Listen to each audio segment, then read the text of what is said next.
All right, everybody, we're back. Like I said, for UFC 261, we're going to clean it up a little bit here. I feel like it's time to just take things to a new level. SookyMMA, new logo, new time. We just got PFL media credentials, so I'm pretty excited about that. So look out for me covering some of those post-fight press conferences coming up for PFL. But outside of that, it's time to kind of put in that work and get that time back to us. And I feel like the last few cards have been a lot of the quick hitting, easy as possible to get it to you guys. But for me, I think, I kind of said I want to put that long time, a lot of research going into this card, just so exciting. So, first thing I wanted to mention, we had Johnny Munoz Jr. kind of sitting on our prospect watch list, and that's a guy that I was really excited to watch. And they tried to get him a fight twice over for this card, but unfortunately it fell through. So, he was ranked in our bottom 5 or in the prospect watch. Unfortunately, we're not going to be able to get to see him fight, but I really hope that we do soon. I think he's a really up and coming kid, so much heart. Short notice fight was so good. So I think that if we can reschedule him real soon, I'm real excited to watch him. But, let's get right into UFC 261, shall we? Got a whole bunch of fights that we have to get excited about. Press conference just happened. Usman and Masvidal looking game as usual. 13 fights on the card. If you haven't checked it out already, we got a quick little video out right now about some of the fighters that are following in Zhang Weili's footsteps. All of them are actually going to be falling into the early part of our prelims here. We got Liang Na, Archie Long, Rong Zhu, and of course, Batchery Dana. All these guys are going to be fighting in the early prelims. It's kind of crazy that we're going to watch all these, Shanghai PI type fighters coming in. Batchery's now fighting out of Jackson Wink and Albuquerque, some of the best coaches on the planet. So, and that's just the early card. So, after that, we got the regular prelims, then we got the main card at UFC 261, and, let's just fire away, shall we? And first on the docket, we kind of already touched on it, Liang Na and Ariane Carnelossi.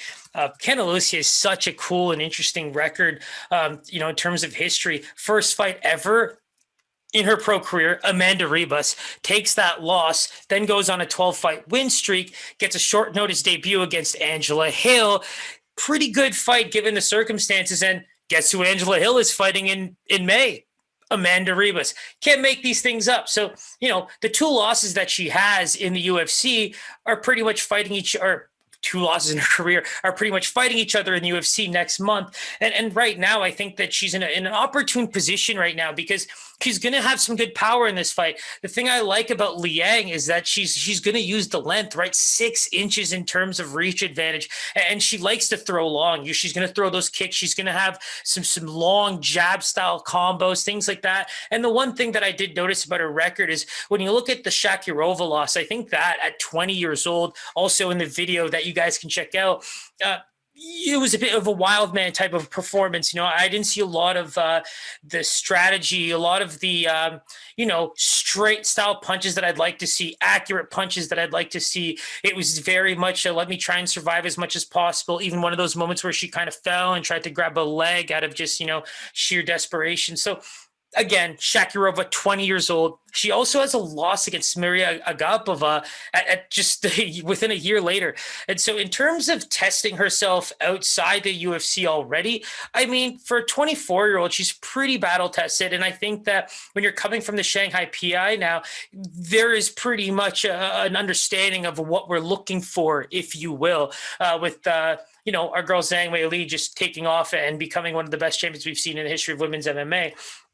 So a lot of people are looking up to this fighter, right? When you think about the male and female athletes that are now training the PI, I mean, I can't lie. I've watched a bunch of videos and it actually looks like an NFL combine. They got the nice jerseys on, nice little numbers. Like this is the real deal. And so some of the fighters are going to be coming out of there. They're going to be looking like the real deal. And obviously Raw, like if you look at some of the tape that I've provided on the YouTube page, there is definitely raw skill there. But again, when we even look at some of the sparring that we caught of Liang, I think that she's a little bit more crisper, more flowy in the striking, things that we like to see, as opposed to the wild man aspect of trying to stay alive, barely covering your chin, things like that. Because in this fight with the smaller, compact power puncher, I think that she has a really good tail of the tape to take advantage of. Because when you think about the ground game, if I'm actually Carnelossi, I'm actually looking to take this fight to the ground, because when you think about just how you want to take on the longer fighter, I really believe that if she's able to kind of get in close and has faith in that ground game, this is the perfect fight to try that out. I believe she's going to be the stronger fighter. There's just very difficult to believe that she wouldn't be.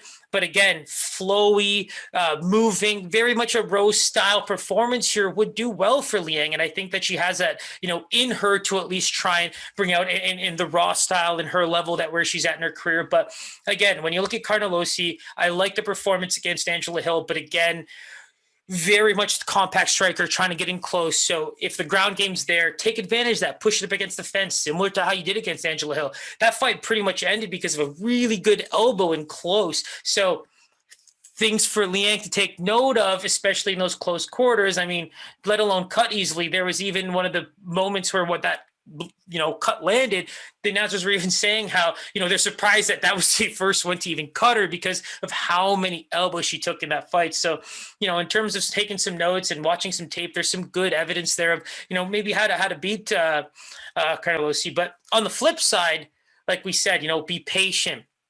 Kind of, if you're able to dictate, where the fight goes, take advantage of that. Try to get them close. If her strikes aren't really hurting, leg kicks aren't really doing much, get in there, start fighting your fight. And I think that's where she can maybe, really do some damage. And do I think that we see a finish or anything like that? That's tough to call. I think a lot of these girls have just some seriously good durability that we've seen so far. And even with, when we look at Liang, her only finish, by loss is to Maria Agapova. So she's very much battle tested at just that ripe 24 years old. And so I'm excited for them to fight.